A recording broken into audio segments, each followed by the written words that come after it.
Hello, ka-organic. Good evening.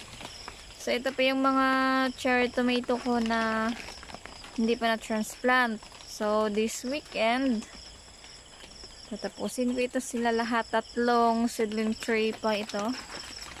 So, medyo marami-rami pa. Ayan.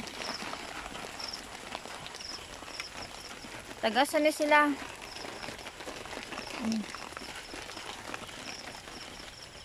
Ready to transplant na.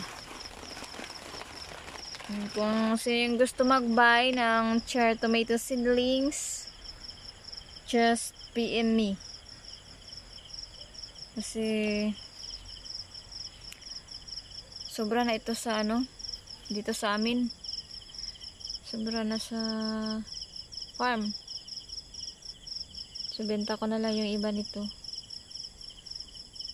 PM me sa interested mag-buy. Bigay ko na lang mura ito. Ayan Cherry tomato. Go organic!